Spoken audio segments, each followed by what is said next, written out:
नमस्कार, आपका बहुत बहुत स्वागत है न्यूज 24 पर। मैं आपके साथ पूजा राठौर शर्मा। तो आज की बड़ी खबर ये कि दिल्ली के रामलीला मैदान में आज एक बार फिर से देश भर के तमाम सरकारी कर्मचारी अलग अलग राज्यों से दिल्ली के रामलीला मैदान में जुट रहे हैं। तस्वीरें हम वहीं से आपको दिखा रहे हैं और उम्मीद ये की जा रही है कि करीब 1 लाख कर्मचारी आज यहां पर जुटेंगे और पेंशन शंखनाद महारैली, इसे नाम दिया गया है। आज एक बार फिर से आंदोलनरत दिख रहे हैं ये तमाम जो सरकारी कर्मचारी है, जो सिर्फ कुछ महीने से नहीं बल्कि कई सालों से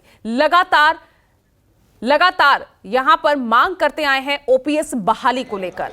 ओल्ड पेंशन स्कीम, सीधे तौर पर इनका विरोध रहा है एनपीएस स्कीम, उसको सरकार खत्म करे और उसकी जगह पर ओपीएस यानी ओल्ड पेंशन स्कीम को वापस जो है बहाल किया जाए।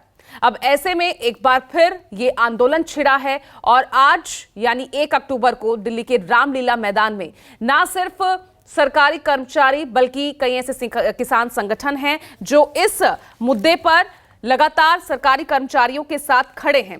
अगर मैं फर्क की बात करूं, ओपीएस और एनपीएस, जिसके लिए ये महारैली एक बार फिर कर रहे हैं क्योंकि ये लड़ाई कई सालों से ये तमाम सरकारी कर्मचारी लड़ते रहे हैं। वाजपेयी सरकार ने ओपीएस यानी ओल्ड पेंशन स्कीम को खत्म किया था और उसके बाद 2004 से न्यू पेंशन स्कीम को नए सिरे से लागू किया गया था।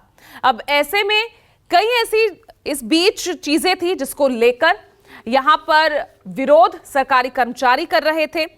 मसलन अगर हम ओल्ड पेंशन स्कीम की बात करते हैं तो उसमें जो अंतिम सैलरी होती है सरकारी कर्मचारी की, उसमें उसकी 50% राशि जो है पेंशन में जाती थी, जबकि जो नई यानी न्यू पेंशन स्कीम है उसमें पेंशन की कोई गारंटी नहीं, यानी कितनी रकम उनके खाते में जाएगी उन्हें इस बात की कोई जानकारी नहीं है।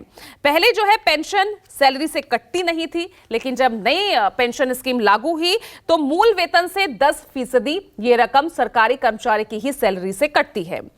उसके बाद रिटायरमेंट पर ओल्ड पेंशन स्कीम में 16.5% ग्रेच्युटी भी मिलती थी, जबकि नई पेंशन स्कीम में ऐसा कोई प्रावधान नहीं है।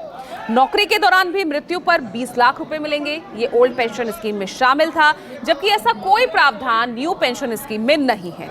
वहीं ओल्ड पेंशन स्कीम में मृतक के जो आश्रित है उसको नौकरी का भी आश्वासन दिया गया था, उसमें नौकरी दी जाती थी, जबकि ऐसा कोई भी प्रावधान न्यू पेंशन स्कीम में नहीं है। तो ये फर्क है और इस फर्क की वजह से ही अब एक बार फिर से सरकारी कर्मचारी ओल्ड पेंशन स्कीम की बहाली को लेकर रामलीला मैदान में कर रहे हैं महारैली। इस बीच राजनीतिक लाभ और नुकसान की भी लगातार बातें कही जा रही है।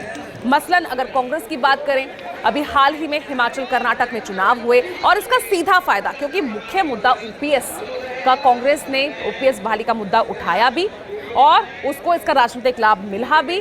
बीजेपी हार गई और कांग्रेस के हाथों में सत्ता चली गई। तो ऐसे में अब कांग्रेस पुरजोर तरीके से अब आने वाले विधानसभा चुनावों में भी, मध्य प्रदेश हो, छत्तीसगढ़ हो, राजस्थान हो, वहां पर पुरजोर तरीके से ये मुद्दा उठा रही है, ओपीएस बहाली का फिर से वादा कर रही है। और इधर बीजेपी अब लगातार, उनके लिए स्थिति कहीं ना कहीं बेहद पसुपेश वाली कही जा सकती है, क्योंकि बीजेपी के ही कई सहयोगी और बीजेपी शासित कई ऐसे राज्य हैं जहां पर ओपीएस बहाली के समर्थन में आवाज उठी है, उन्हीं के नेता, उन्हीं के सहयोगी दलों की तरफ से।